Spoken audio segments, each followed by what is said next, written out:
My name is Fernando Michael, founder and co-owner of the Fox and King.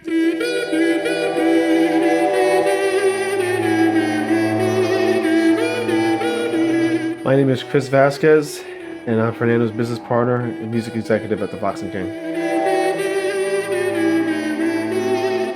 My name's Jax Delrack, and I book bands and do live audio sound for the Fox and King.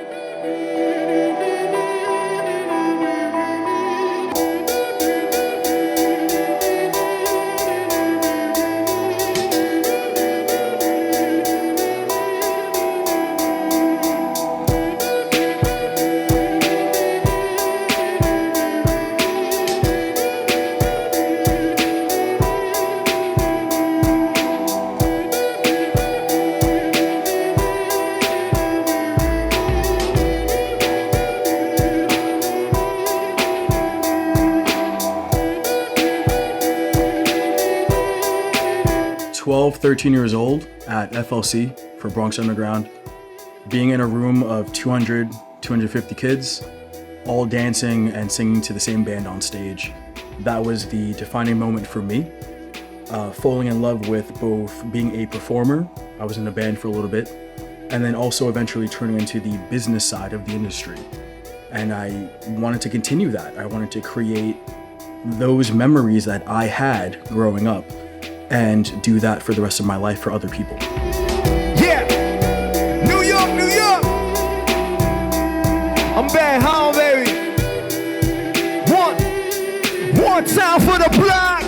Yeah, I first met Fernando in September of 2014 when he was doing his end-of-year summer show at Arling's Grocery. And I'll never forget that day. It was a day that changed my life, actually. Trajectory, not only my career, but also my personal life. Prior to that, I was doing public relations and marketing for All Your Summer, which is a Bronx-based hip-hop group at the time.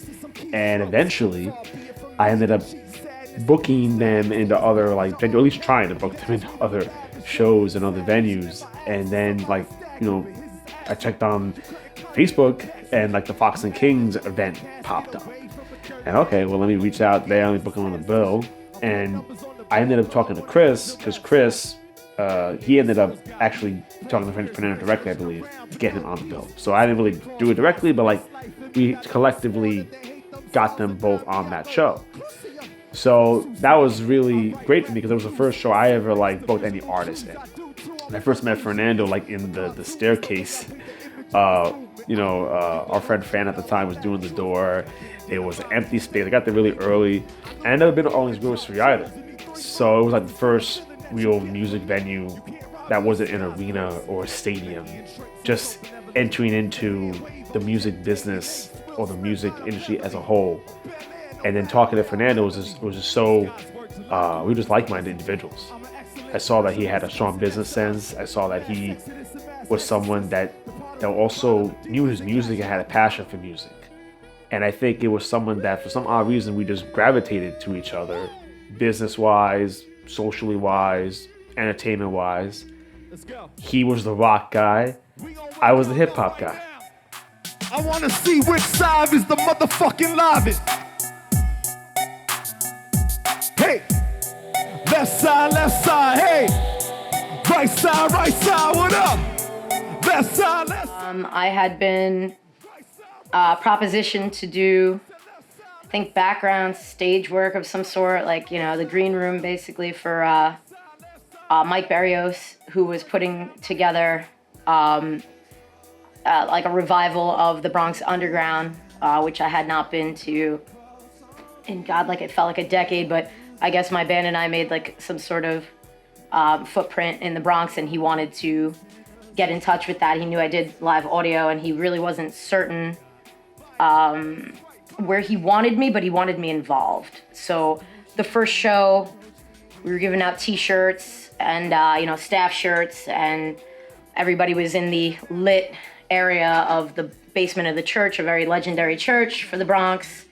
And I remember meeting Fernando and realizing that our business mindset was very much in tune. A lot of stuff was very disorganized, and I looked at him as perhaps like the most organized out of everyone, and being on tour and doing money and CD sales and merch and all that stuff, I realized that Fernando was kind of spearheading this whole movement with, you know, the money and the divvying of everything and the getting the bands together. He was sort of a commanding voice, so I gravitated immediately towards him. I'd never met him before in my life. I mean, he had heard of me, I guess, but I had not heard of him, and I was very interested to get to know him. His aura was very welcoming, but also very firm and very knowledgeable. So I kind of, rubbed elbows with him a little bit to get to know him, and I liked what I saw.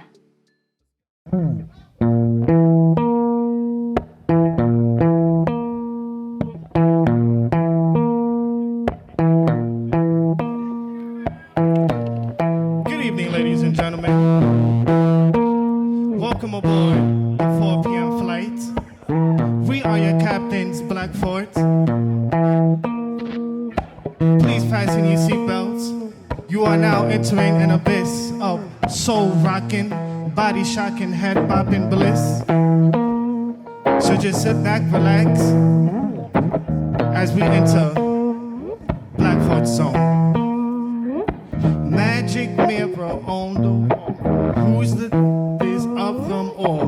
Blackford, yes, and we're ready to slay. So pick it up, pick it up, pick it up. So I get up, set up, and I'm making a move. With no delaying on the mic, and I'm showing the proof. I'm a sickness on the mic, so I'm bound to get ill. But it's just a fucking intro, so I'ma just chill.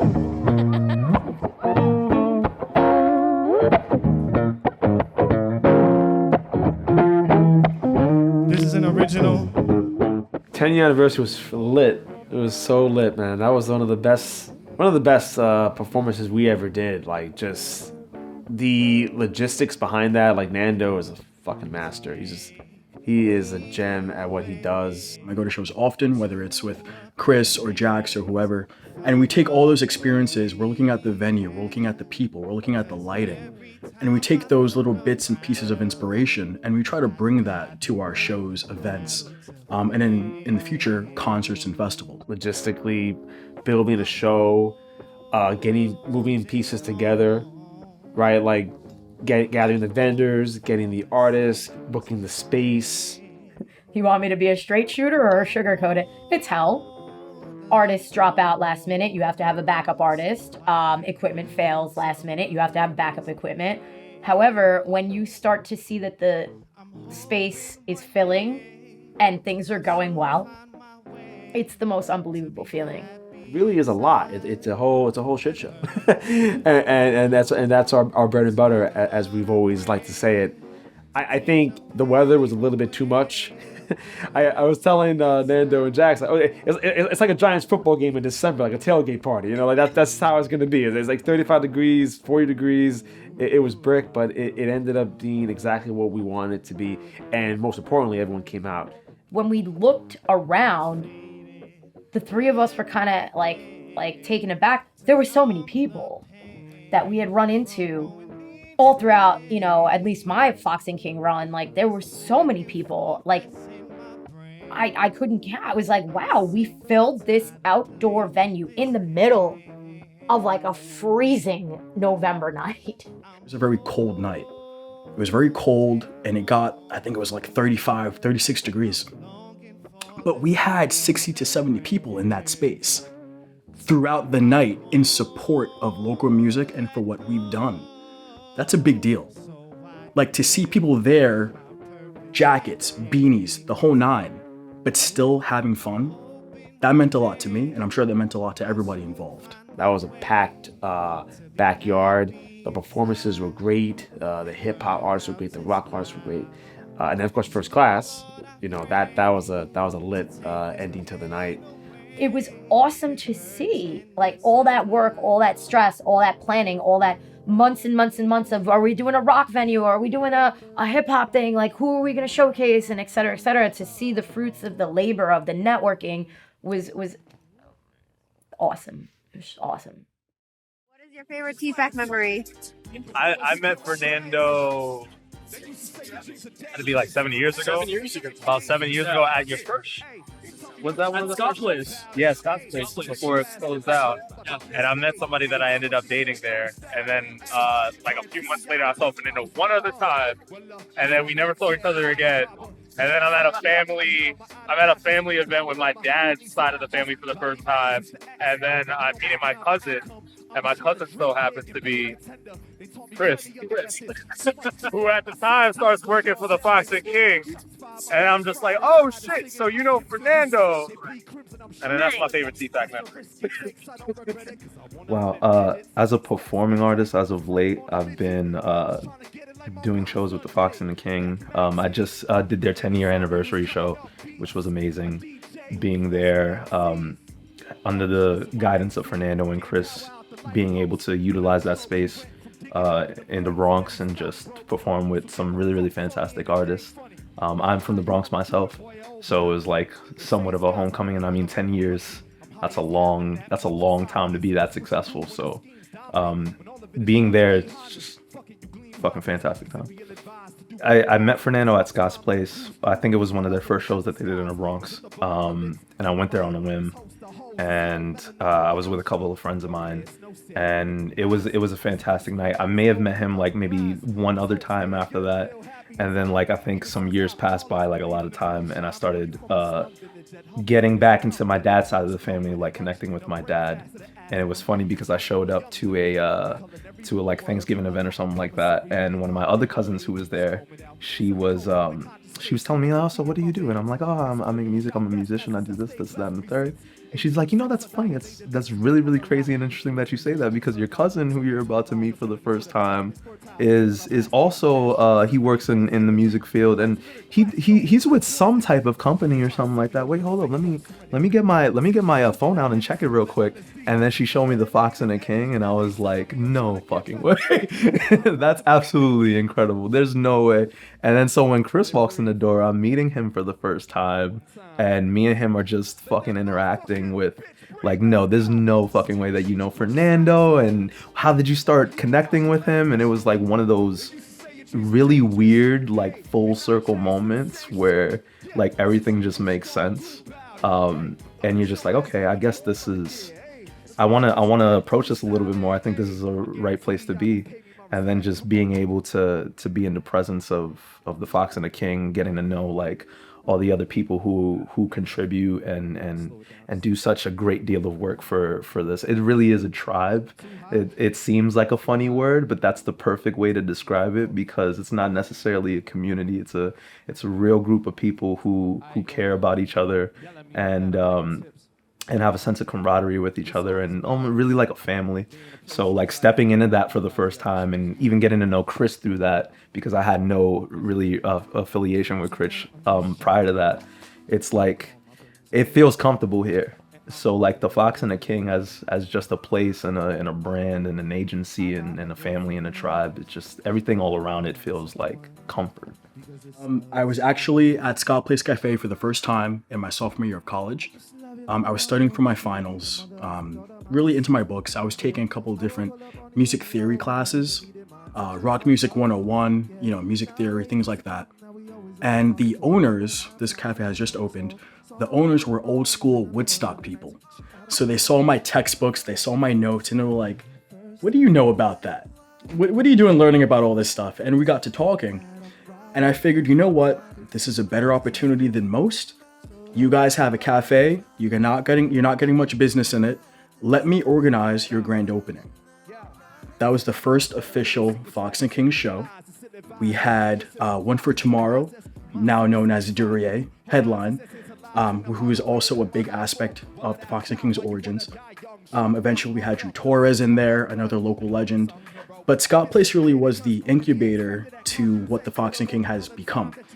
It was the first place that allowed us to do what we wanted. It gave us freedom, and it gave us a space, most importantly.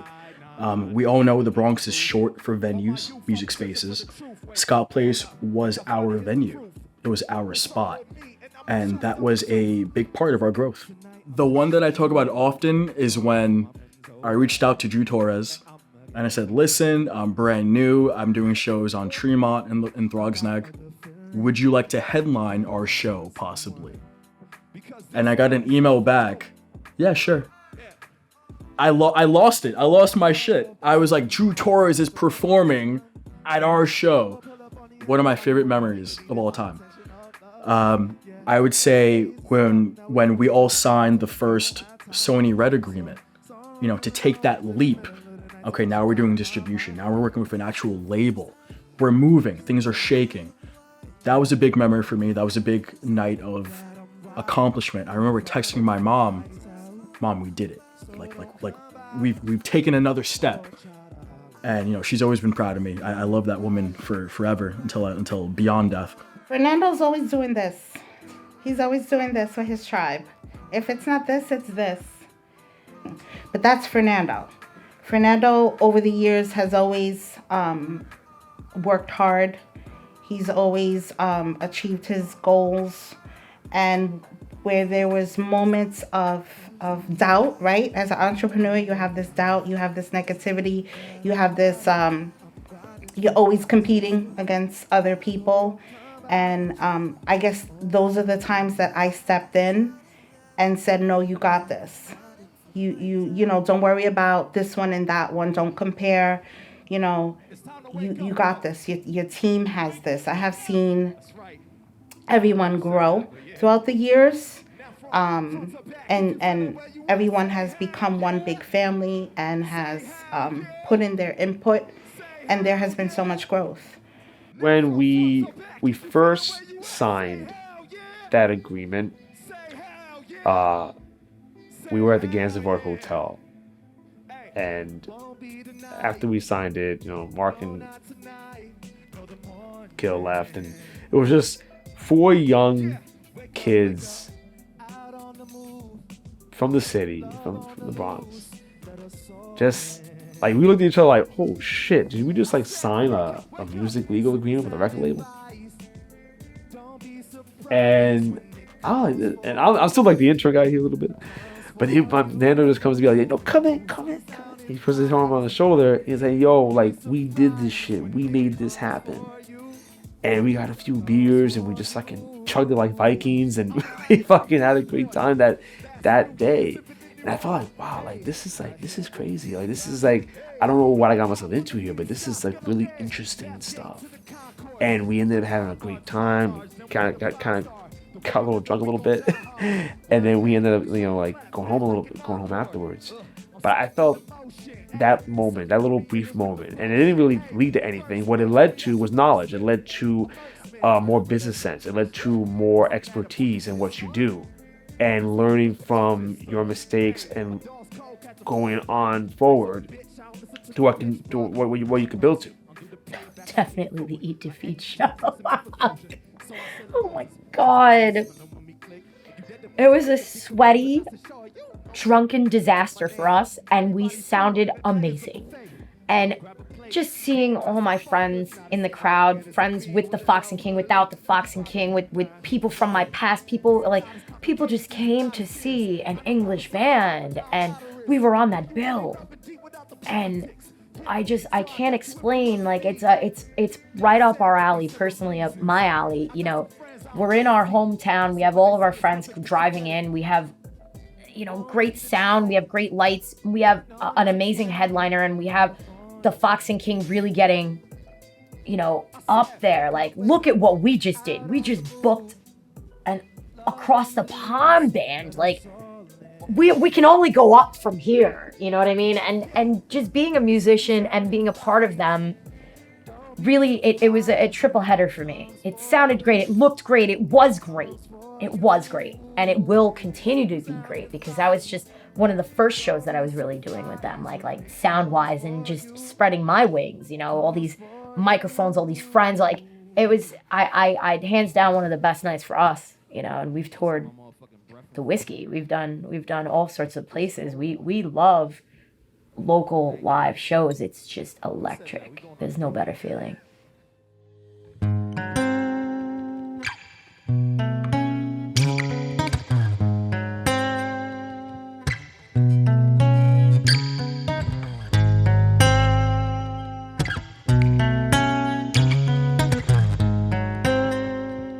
What is your favorite TPAC memory? My favorite TFAC memory? Wow.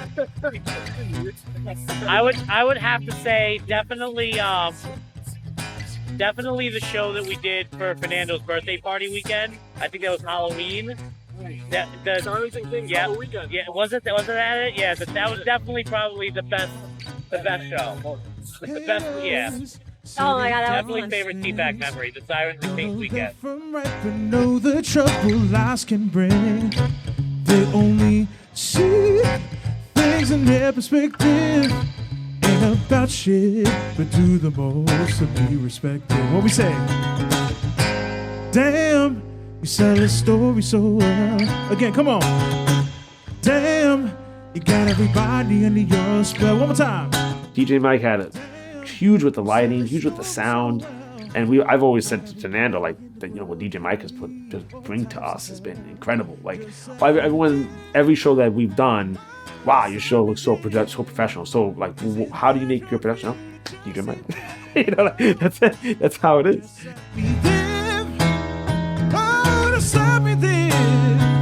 Does it hurt that much for you to see I'm doing fine on my own?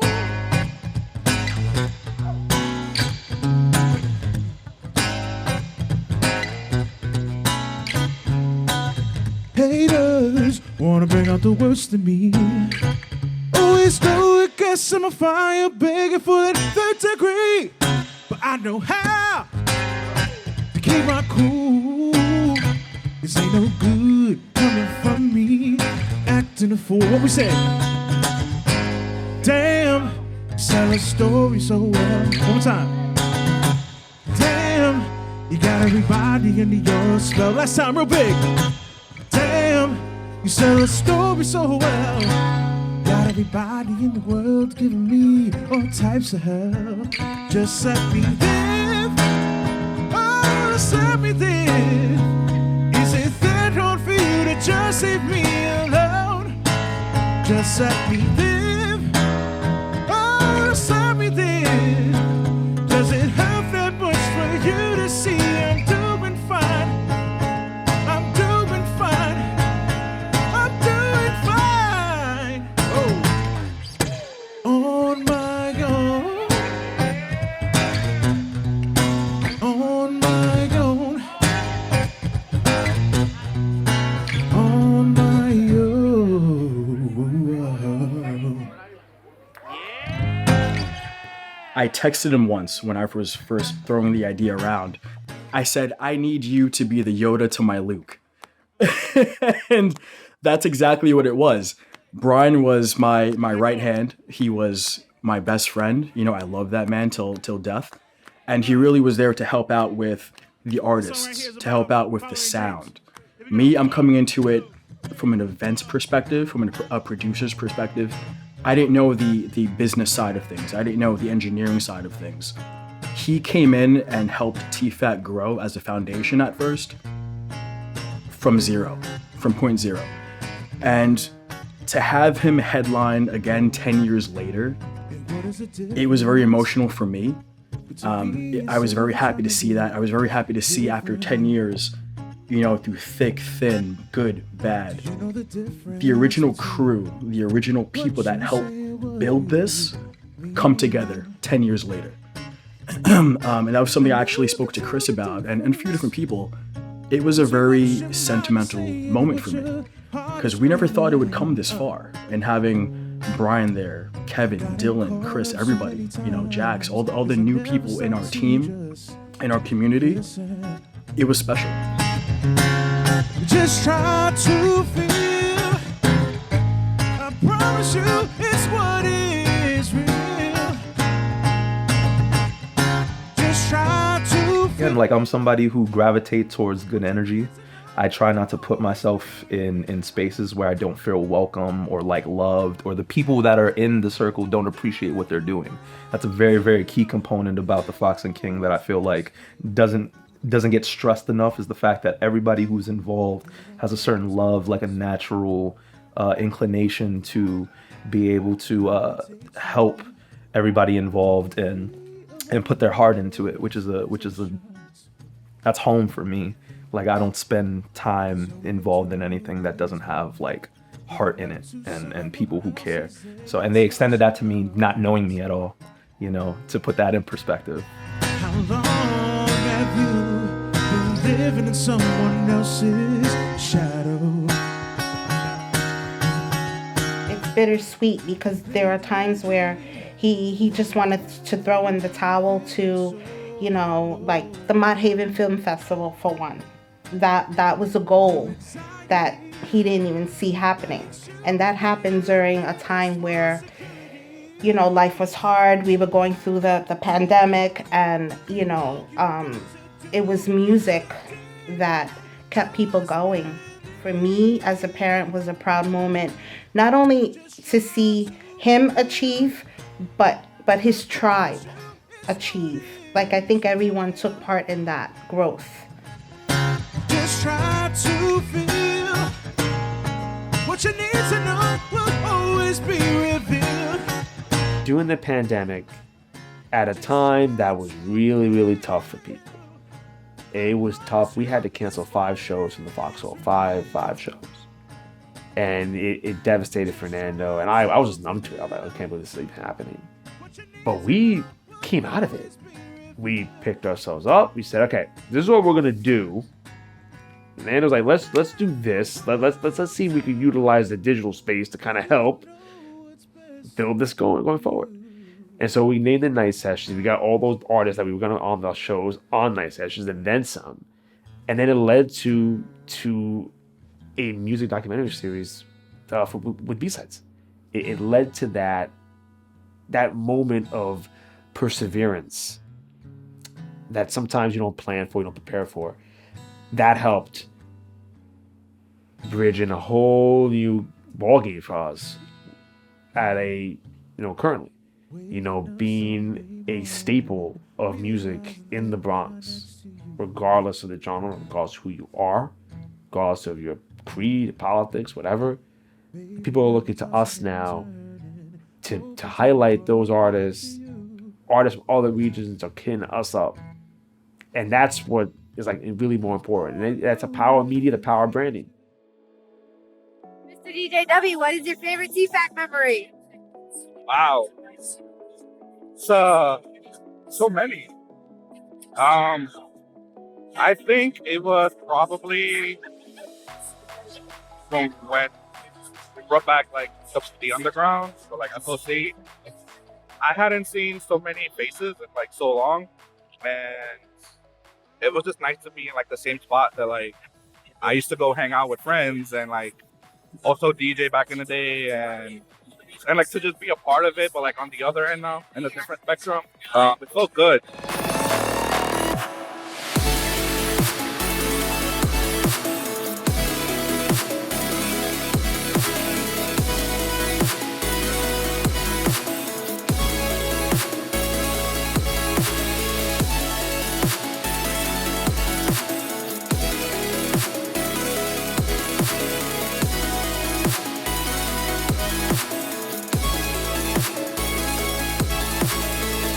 Joe and Dubby, they make up First Class. They were a DJ duo in the Bronx, and an EDM specific based DJ in the Bronx, which is rare, believe it or not. It's crazy to think, because you think of like the old hip hop DJ heads in the '80s, Africa Bambaataa, and like all those dudes that like the turntable existed and was founded in the Bronx. And to think that now, 30 years later, EDM's now in Brooklyn or like around London, around the world, is just crazy to me.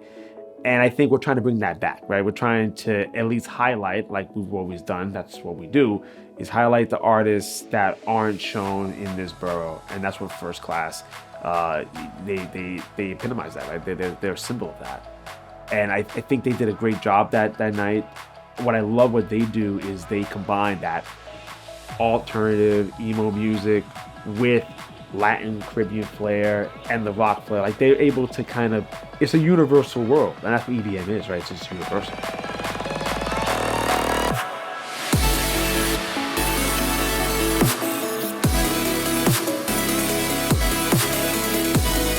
To all the people writing in their bedroom, book an open mic. To all the people who booked an open mic, talk to some people who play bass or drums, talk to people who play guitar, talk to the lead singer of somebody else's band that might be breaking up that you really like. Get a band together, get a space, whether it's, I mean, I know bands that play in people's restaurants when they're done booking, you know, their restaurant stuff and they clean up and they go home. They pay $50, $100, $150, $200 to rent the space in the basement. Like, make it happen. If you want it, grab it and make it happen. Don't ever stop. There'll always be obstacles in life, but the point is never to give up. Sometimes done is better than perfect. You have to start somewhere and you have to believe in yourself. And sometimes believing in yourself puts your foot in the door to open up opportunities for you. So I just, and also Fernando's mom telling the stories of like all those, you know, long nights spent working on something and grinding it out and maybe not sleeping and, you know, just staying on the course and just making sure that you make it from that to the next thing. Like having that mindset of just going forward and never stopping, even if it might be a little bit daunting, even if it might be a little bit scary. Depression might be involved, some doubt might be there. Like I think the biggest key component of anything is just putting your foot forward and trying. Future TFAC, I see us find a space, find a venue to help highlight artists, and also get into artist management. We want to represent the music artists that come from this borough, that come from New York as well, regardless of your genre, rock on the hip hop side, to help you grow in your career as a musician, as a recording artist. There's so much I could say, but I think the one thing I would really harp on is when you think you're done, when you think you're at your limit, don't stop. There's been many times where I wanted to quit, I wanted to end things. I've fallen into deep depressions where I just didn't want to do this anymore. You know, I was battling myself to keep this going. And I'm lucky and I'm blessed to have the support system around me, friends, family. Chris has been invaluable, you know, Lonnie has been invaluable to my growth as a person, aside from the Fox and King. That mental space, that mental positivity, that support system takes you beyond where you think you can go. And it's because of that we've gone so far. I would say count your blessings, keep going.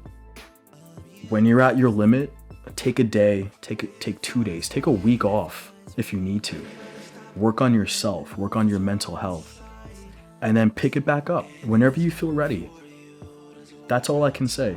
The world is tough. The world's gonna fuck you up left and right. But at the end of the day, if you want to make something happen, if you want to follow your dream, whatever that may be, as cliche as it may seem, don't stop it. It's what would they say from The Office? It's not a bad life, it's a bad day. That's how you got to think about it. And that's really all I can impart. We about to go from dope to dope head. You was one of the goats, you spun to a ghost. You turned to a dummy, you dumbing the most. You stunned at your grove, you wanted to go Republican. You wasn't one of them, could've kept it 100. You ain't let none of them know how you plummet to one of them lows. No covering, but you don't run from what comes with it though.